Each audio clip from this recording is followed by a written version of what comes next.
Welcome back. It is Pulse Week. We're going to hit the big stories, laugh at the wild ones, and just vibe our way through whatever the industry decided to cook up for us this week. So grab a drink, get comfy, and let's tap into what's really going on, because this is the Pulse, and we're here to tell you everything you need to know.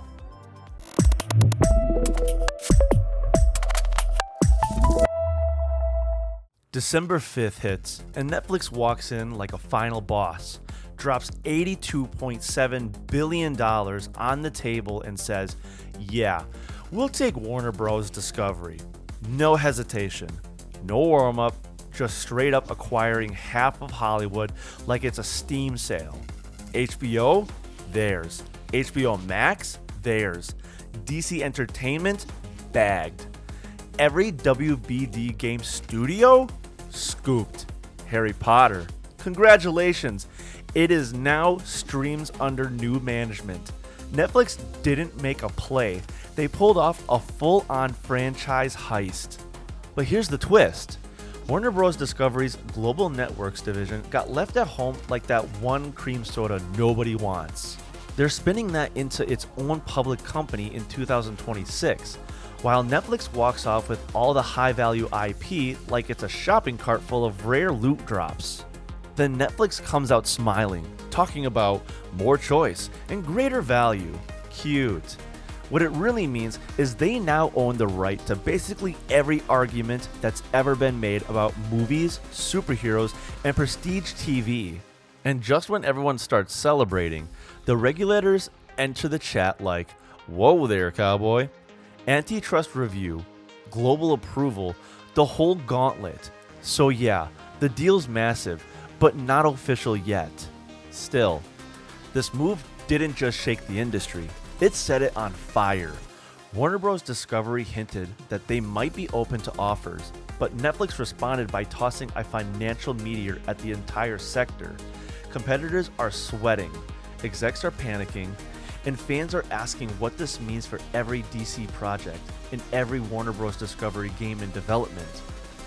And then, like the entertainment industry wasn't already on fire, just days after Netflix dropped its $82.7 billion bomb, Paramount Skydance wakes up, cracks its knuckles, and slams a $108.4 billion hostile takeover bid on the table like, cute offer, but move. No stock mix, no fancy blend, just straight up all cash like they were buying snacks at a corner store instead of an entire media empire.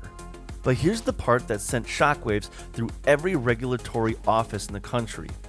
This monster bid was backed by Gulf sovereign wealth funds. Not one, not two, multiple.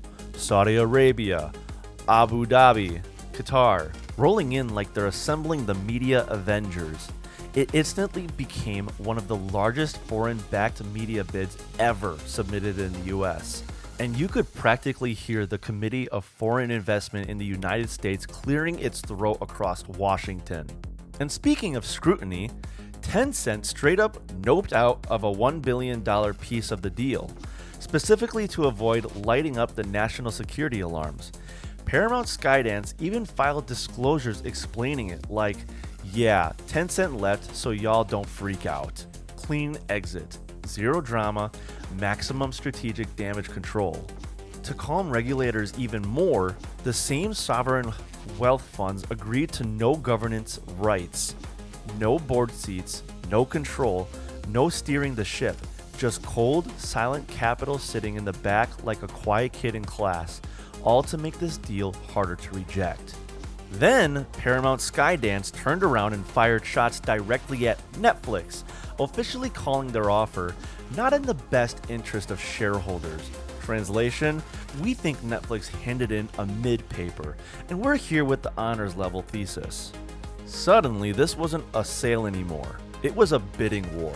Full scale, gloves off. On one side, Netflix, the global streaming giant throwing IP haymakers. On the other, Paramount Skydance, an old-school Hollywood titan teamed up with some of the deepest pockets on Earth. Two titans, one Warner Bros. Discovery, and the price tag just keeps going up. And now the wild part of both bids. They are straight up record breakers. These aren't just big numbers, they are rewrite the entire entertainment landscape numbers. Analysts are basically standing on rooftops yelling, hey, whichever one of these wins, everything changes. Because no matter who takes Warner Bros. Discovery, the end game is the same. One company walks away holding a massive chunk of the world's most valuable film, TV, and gaming IP. We're talking consolidation on a level that makes the Disney-Fox deal look like a pocket change. Licensing deals? Different. Streaming wars? Shifted. Labor negotiations? Rewritten. There's not a single corner of the industry this wouldn't shake. And the gaming world? Trust me, they're watching close. Warner Bros. Discovery's game studios are basically crown jewels right now. DC Games, Monolith working on those big narrative projects, NetherRealm with Mortal Kombat, both Netflix and Paramount Skydance want those teams bad. They're strategic assets, prestige pieces, the kind of studios you flex with when you walk in the boardroom. But here's the catch. As of this week, ending December 12th, Warner Bros. Discovery Board hasn't accepted either offer. They haven't rejected anything either. Both bids are just sitting there, live, active, and being poked at by regulators from every angle. It's like a corporate Hunger Games, but with more lawyers and billionaires. And every outlet covering this is saying the same thing. We are witnessing one of the biggest, craziest, most consequential corporate battles in entertainment history, and we still have no idea who's winning. No resolution, no leak, no insider tip, just two colossal bids hanging over the industry like a storm cloud made of money. Bottom line, the Warner Bros. Discovery sale didn't just become a story, it became the story. While the bidding war was turning the industry into a battlefield, Embracer Group slid in with another chapter of their ongoing corporate plot twist. They just sold Arc Games and Cryptic Studios, yep, the Star Trek Online crew, to a brand new entity called Project Golden Arc Incorporated. Price tag?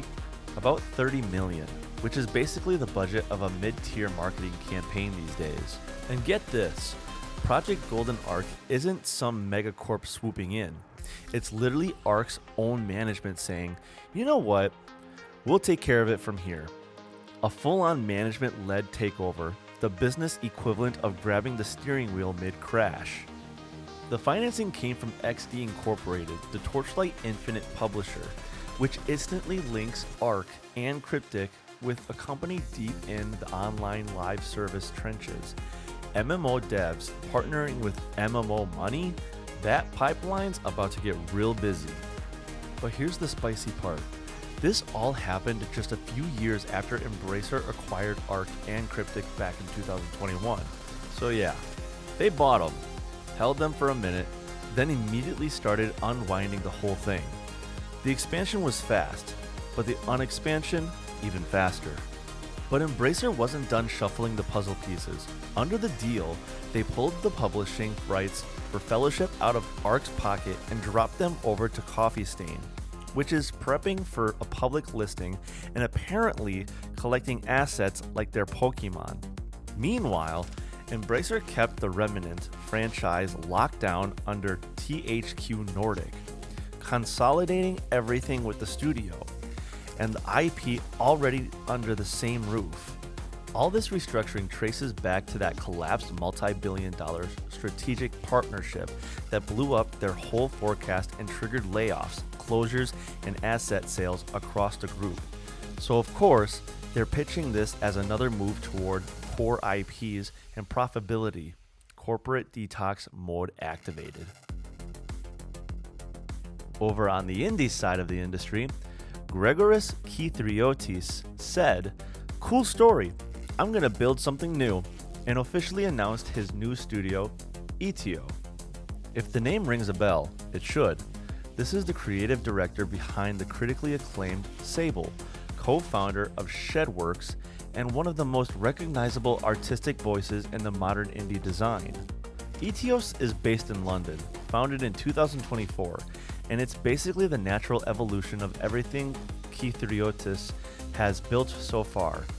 The architecture background, the minimalist style, the emotional storytelling from Sable, all feeding into whatever he's cooking next. And yes, he's already working on the first game, set for a 2027 release. But genre, platforms, and details fully locked down. Zero leaks, maximum mystery. The studio isn't doing it alone though. Their debut project is backed by Outersloth, the indie fund created by the Among Us devs at Innersloth, which means Eteo gets funding, stability, safety, and time without having to sell its soul chasing a miracle hit. They're building at their own pace, sustainably, intentionally, exactly the way indie creators wish the industry let them operate. And that's the whole vibe: long-term creativity, emotional resonance, storytelling first design, and scoped projects that don't burn the team alive. No chasing virality. No, please make this the next mega hit. Just making thoughtful games that feel human. But Eteo didn't stop there.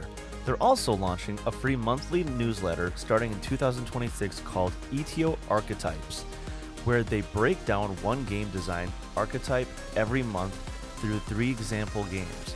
They're bringing in writers, designers, collaborators, basically turning the studio into both a development house and a voice in the wider game design conversation. It's educational, it's community driven, it's super smart. Industry watchers are already pointing out the trend here: successful indie creators peeling off from their breakout projects, forming small, well-funded, sustainable studios where they can actually breathe and build stuff on their own terms. Eteo is the newest and one of the most exciting names on that list. Katsuhiro Harada, the face, the voice, the meme king, the architect of Tekken itself, announced he's leaving Bandai Namco at the end of December 2025. He went public on December 8th and framed it like the closing of a chapter. Tekken's 30th anniversary hitting at the same time, and him deciding that if there was ever a moment to walk off the stage with grace, it's now. Harada said the decision came after a whole period of reflection, talking with Ken Kutaragi, of all people. Yes, that Kutaragi. I'm sorry if I'm butchering these names. Watching friends retire, seeing others pass away, and realizing he wants to spend the time he has left as a creator doing something new. Not retiring, not disappearing, just shifting lanes and chasing the kind of creative directions you can't always explore when you're tied to one of the gaming's biggest franchises. His last major contribution was Tekken 8, which he helped shepherd into launch, still in full leadership mode. And even though he's stepping out of Bandai Namco, he's not ghosting the community. He's still scheduled to appear as the special guest at the Tekken World Tour Finals from January 29th to February 1st, 2026. Not as an executive, not as the boss, just as Harada, the dude who helped build this entire legacy from the ground up. This man wasn't just a producer. He's been with Tekken since the original arcade release, started as a voice actor, became director and producer from Tekken 3 onward, and shaped the entire franchise for more than 3 decades. He is Tekken's identity. His leaving is like if Master Chief walked out of Halo and said, "Alright, I'm gonna go do something else." It's one of the biggest leadership shifts the fighting game genre has ever seen in years, and it leaves a very real question hanging in the air. What does Tekken look like without Harada steering it? At the 2025 App Store Awards, Apple officially crowned Pokémon TCG Pocket as its iPhone Game of the Year. The mobile hit, developed by the Pokémon Company, transforms the classic trading card game into a fast, mobile-first experience built around quick pack openings and streamlined battles. Originally launching in October 2024, the game exploded out of the gate with 30 million downloads in its first 2 weeks. 1 year later, by October 2025, it had crossed 150 million total downloads, proving the hype wasn't just launch week heat, it had staying power. Apple's editors highlighted the game's vibrant artwork, thrilling battles, and clean iPhone-optimized interface as the big reasons for the win, calling it a standout evolution of the long-running Pokemon card brand. And it wasn't just Apple showing love. Pokémon TCG Pocket also snagged top honors on Google Play's 2025 awards, giving it major Game of the Year wins on both dominant mobile storefronts. This year's App Store Awards featured 17 total winners across iPhone, iPad, Mac, Vision Pro, and Apple Arcade, putting Pokémon TCG Pocket shoulder to shoulder with other platform champions like Dredge and Cyberpunk 2077 Ultimate Edition, cementing its status as one of 2025's most visible mobile hits. CD Projekt Red just dropped a new way to dive into Night City, introducing Cyberpunk TCG, a physical trading card game celebrating the 5th anniversary of Cyberpunk 2077 as the Cyberpunk Edgerunners anime. The reveal hit YouTube first with the official trailer showing off card layouts, artwork, and major characters straight from the streets of Night City. And this isn't just a side project. The game is being built with Weird Co. Games, a studio stacked with veterans who worked on hits like Marvel Snap, Duel Masters, and Universes. Here's the kicker: no digital client, no app. This is a tabletop-only TCG. Think Pokemon cards, think Magic the Gathering. Think grabbing your deck, your friends, and throwing down in real life. Crowdfunding is coming via Kickstarter in 2026. But early signups on the official site score an exclusive Nova Rare Lucy card as a first look bonus. And yes, the artists and devs who worked on Cyberpunk 2077 and Edgerunners have been involved from day one, meaning this TCG is as canon as it gets. Gameplay? It's about crew building and mission-based scenarios designed to capture the storytelling and vibe of Cyberpunk, not just a generic card game slapped with Cyberpunk skin. And this TCG is just one piece of CD Projekt Red's 5th anniversary blitz. New trailers, discounted Ultimate Edition, collector's merch, and even cross promotions with hardware partners. Basically, if you love Night City, they're making it impossible to ignore. And that's going to wrap it up for this week's Pulse. What was your favorite story? Let us know. Until then, make sure to like, comment, and subscribe to our channel. And remember, stay gaming, stay vibing, and keep that pulse beating.